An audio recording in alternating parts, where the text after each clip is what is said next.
আসসালামু আলাইকুম। আজকের ভিডিওটা একটু স্পেশাল, কারণ আজ আমরা বানাতে যাচ্ছি পাকিস্তানের খুবই ফেমাস একটা খাবার, বিফ কাঢ়াই। প্রথমেই আমি 1 কাপ তেলের মধ্যে দিয়ে দিচ্ছি 1 টেবিল চামচ আদা বাটা, 1 টেবিল চামচ রসুন বাটা। আর এই কাঢ়াই রেসিপিটা পাকিস্তানের ধাবা স্টাইলে বানাবো। সাথে কিছু ট্রিক শেয়ার করব, যেটা ফলো করলে আপনারাও একদম পারফেক্ট ধাবা স্টাইলে রান্না করতে পারবেন। আদা আর রসুন বাটা ভাজার সময় চুলার আঁচ লোতে রাখবো, যেন নিচে লেগে না যায়। এইগুলো 1 মিনিট মতো ভেজে নিয়েছি। কাঁচা স্মেলটা একদমই চলে গেছে। এখন এইটার মধ্যে দিয়ে দিব 1 কেজি গরুর মাংস। এই মাংসগুলো তেলের সাথে কিছুক্ষণ ভেজে নিব, যেন কাঁচা ভাবটা সরে যেয়ে সাদা একটা প্রলেপ চলে আসে। দেখতেই পাচ্ছেন কাঁচা ভাবটা আর নেই। যখন দেখবেন এইরকম একটা কালার চলে এসেছে, এই পর্যায়ে মাংসের মধ্যে দিয়ে দিব স্বাদ মতো লবণ, সাথে দেব 1/2 কাপ পেঁয়াজ কুচি আর 1 চা চামচ গোলমরিচের গুঁড়া। সবকিছু একসাথে ভালো মতো মিশিয়ে ভেজে নিচ্ছি। বিফ কাঢ়াই রেসিপিটা 2টি স্টেপে রান্না করা হয়। ফার্স্ট স্টেপে আমরা মাংসটাকে একদম সেদ্ধ করে নিব। মাংসের ভিতরে যত পানি আছে সব পানি বের করে একদম মাংসটাকে ভাজা ভাজা করে ফেলবো। এই বিফ কাঢ়াই রান্নায় তেলটা মোস্ট ইম্পর্টেন্ট, এই জন্য আপনারা চেষ্টা করবেন মাংসের মধ্যে কিছু চর্বি দেওয়ার। আমার যে আপু ভাইয়ারা ডায়েটে আছেন, তারা একদিনের জন্য ডায়েট স্কিপ করেন। আগেই বলেছিলাম বিফ কাঢ়াই 2টা স্টেপে রান্না হয়। ফার্স্ট স্টেপে আমরা মাংসটাকে একদম সেদ্ধ করে ফেলবো, আর সেকেন্ড স্টেপে আমরা ফ্লেভার অ্যাড করব।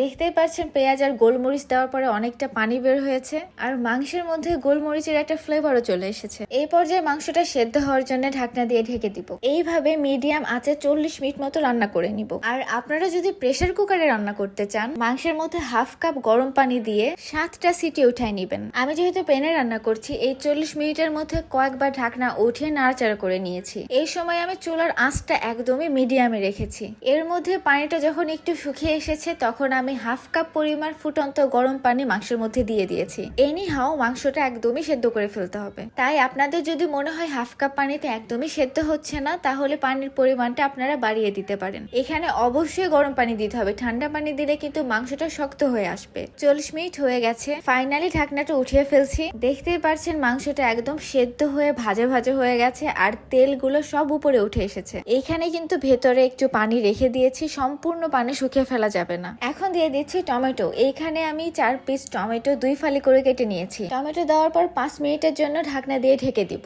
ঢাকনা উঠালে দেখবেন টমেটো থেকে অনেকটা পানি বের হয়েছে, আর টমেটো একদম নরম হয়ে গেছে। টমেটোর উপরের খোসা একটু টান দিলে দেখবেন উঠে আসছে। সব খোসাগুলো উঠে ফেলতে হবে। এই টমেটো গুলো মাংসের সাথে খুবই ভালো মতো মিশিয়ে নিতে হবে। এখন মাংসের মধ্যে দিয়ে দিব 1 টেবিল চামচ ঝালের গুঁড়া, 1/2 চা চামচ হলুদ আর 1 টেবিল চামচ জিরা গুঁড়া। এই সব মশলাগুলো মাংসের সাথে খুবই ভালো মতো মিশিয়ে নিব। বিফ কাঢ়াই রান্না করতে একদমই কম মশলা লাগে, কিন্তু এত ফ্লেভারফুল হয়। তার উপরে আমরা এটা ধাবা স্টাইলে রান্না করছি, এর জন্য এটার ফ্লেভার অসম্ভব ভালো হবে। 7 থেকে 8 মিনিট একদম লো আঁচে ঢাকনা দিয়ে ঢেকে রান্না করে নিব। এখন যে মশলাগুলো দিয়েছি, একদম লো আঁচে রান্না করলে সব মশলাগুলো মাংসের মধ্যে অ্যাবজর্ব হয়ে যাবে। লাস্ট পর্যায়ে দিয়ে দিব 2 টেবিল চামচ টক দই। টক দই দেওয়ার পরে একটু দানা দানা হয়ে যেতে পারে। আপনারা যদি এই দানাটা না চান, তাহলে দইটা একটু ফেটে নেবেন, কিন্তু রোড সাইড ধাবাতে এই দানাটাও একটা ফ্লেভার অ্যাড করে। এখন ঢাকনা দিয়ে ঢেকে কিছুক্ষণ রান্না করে নিব, যেন দই দেওয়ার কারণে যে এক্সট্রা পানিটা অ্যাড হয়েছে, সেই পানিটা শুকিয়ে যায়। এক্সট্রা পানি যখন শুকিয়ে যাবে, গ্রেভিটা অনেক ঘন হয়ে আসবে,